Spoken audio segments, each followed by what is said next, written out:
Hey, do you ever step into a new year with hope in your chest? I'm talking about fire in your heart, determined that this year everything changes.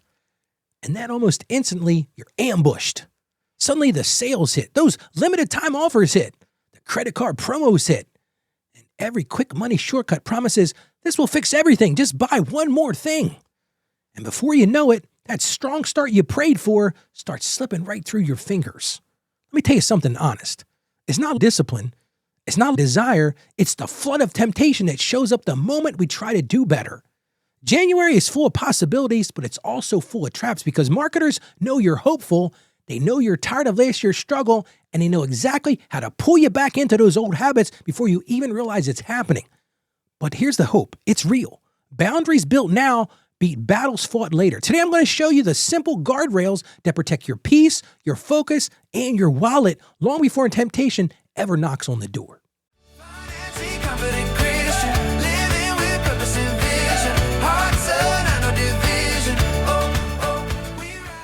Hello and welcome to the show. I'm Ralph. Thank you so much for joining me today. I'm helping you break that cycle of financial shame with confidence. And a listener recently told me, Ralph, I get sucked into sales, those credit card offers, those quick money ideas, those limited time deals, all of it. I don't want to fall for these traps again this year. How do I resist it before it costs me my peace and my money? And friend, if that's you, you're not broken. Guess what? You're targeted. Every January, we see spikes in credit card promotion. We see them everywhere. Those instant loans, subscription specials, got to have those flashy limited time deals, the invest now offers, the Amazon essentials. 1 Corinthians 10:13 says, no temptation has overcome you except what is common, and God will provide you a way out. That's your bedrock. See, temptation is predictable, but guess what? God's escape routes are predictable too. And I've watched families avoid financial traps by building simple, pre-decided guardrails. That's what we're going to talk about today. And I've personally used these escape plans that protected me from regret. And I can tell you from experience, you can't trust your willpower in the moment, but you can sure trust a plan. And one listener created a simple temptation plan. I love this one. We're going to lean into this today. A temptation plan. This is what they did. They unsubscribed from all promo emails. If they got an email that was promoting something, they unsubscribed. Another thing they did, they used that pause, that 24-hour rule before they purchased anything. Now listen, I'm going to tell you right now, some people better take a 48 or 72 hour, hey, maybe a week for you. The other thing they did is they required what they called a 30-day cooling off period before taking on any new debt. I love that one. We're going to talk about that a little bit today. Here's what the results were. Their spending dropped, their peace rose, and guess what? Their heart felt lighter. And their freedom didn't come from trying harder. It came from deciding earlier and having a plan.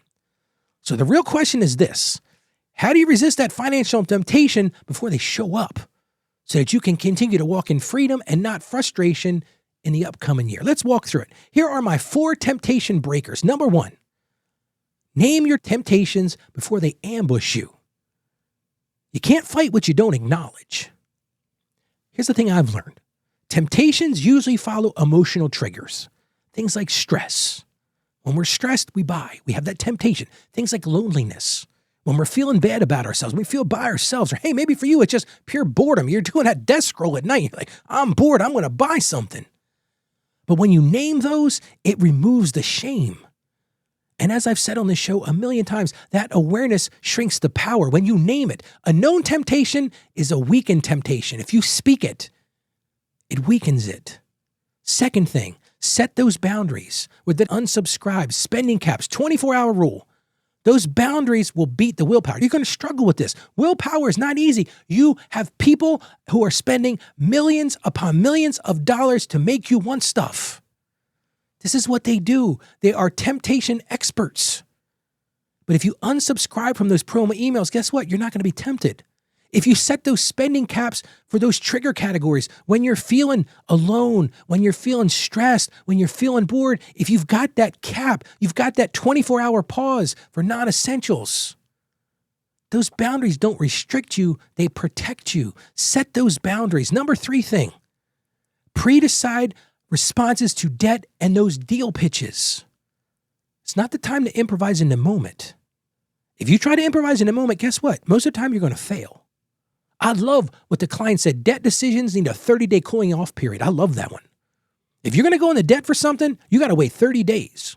I can think back now. How many things I've bought, I didn't wait 30 days for, and now I'm paying debt for it. Because those pressure pitches, if you're seeing one of those pressure pitches, they automatically get not today. You get that pressure pitch, not today, ain't going to happen today. Because here's the thing. If it's a real opportunity, guess what? It's still going to be there when you're calm, when you're cool, and you're collected. But that pre-decision kills that regret before regret even has a chance to begin. And finally, replace those lies with God's truth. Because here's the real answer to the question.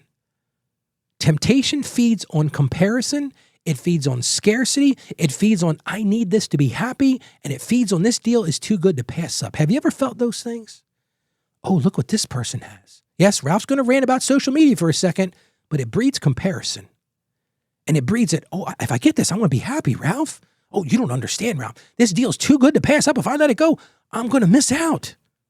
But God's truth resets the heart. See, God teaches us some very important fundamental things. Contentment is always greater than impulse. When you're contented, you don't feel those impulses so much. That stewardship is always greater than status. Yes, it's easy to be swayed by what's around you. Oh, look at that beautiful car they have. Look at that vacation they went on. But are you living in God's stewardship for your life? And let me tell you right now, friend, peace is always greater than pressure. You want to stay out of pressure, live in peace. And when you renew your mind, your desires change too. You want to change your desires, change your mind, renew your mind, live in faith. Let's go to Hebrews chapter 13, verse 5. Keep your lives free from the love of money and be content with what you have. You hear a theme there? Contentment. Contentment is that shield that kills comparison and impulse. You want to beat this game before it even starts? Find contentment. How about we pray together? Lord, help me to recognize temptation before it grabs me. Help me to name it. Help me to speak to it. Help me to have a plan and escape. You promised me, Lord, that you'll always give us an escape. So give me contentment rooted in you, not stuff, Lord. Help me to see the value and the stewardship in the provision you've already given me, Lord. And when I feel tempted, give me the strength to take that escape route that you've already provided for me. Help me to see it, Lord. In that darkness, in that temptation, help me to see the escape route that you've already provided. You promised it in your word, Lord. And I ask this in the name of Jesus. Amen. Okay, so here's today's practical and simple action item. I want you to write out your own temptation escape plan. Doesn't have to be complicated, just a couple of things. Maybe for you, it's that impulse buying. You're battling that impulse buying. You said, Ralph, here's what I'm going to do. I'm going to set that 24-hour rule. Maybe it's 48 hours. Maybe it's longer. If that's battling you, write it down. Maybe for you, it's those sales emails. And you're like, Ralph, I heard what you said loud and clear. What a great idea. I'm going to unsubscribe today. I'm going to unsubscribe so many times, the mail servers are going to crash because they're going to be like, this person's unsubscribing to everything. Great idea. Maybe for you, it's that debt offer. You live in that comparison trap. You're like, oh, I could go in debt. I could get this. Maybe for you, set that 30-day waiting period. Put it on your laptop. Put it on your phone. Put it wherever temptation shows up. Because you can battle this if you have that escape plan. So do that today. And while you're at it today, I would love for you to join our community. It's a place where we have encouragement and we guides and we help keep you grounded. We practice gentle accountability. We celebrate those wise choices, not shame mistakes.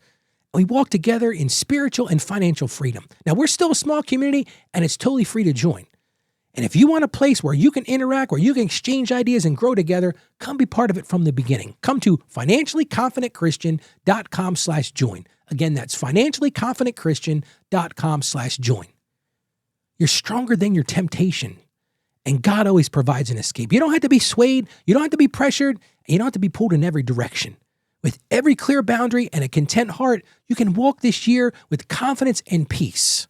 You can do this. Be a financially confident Christian. I have confidence in you. You can overcome these temptations. You can do this. So stay financially savvy. God bless you, and I hope to see you on tomorrow's show. Financially confident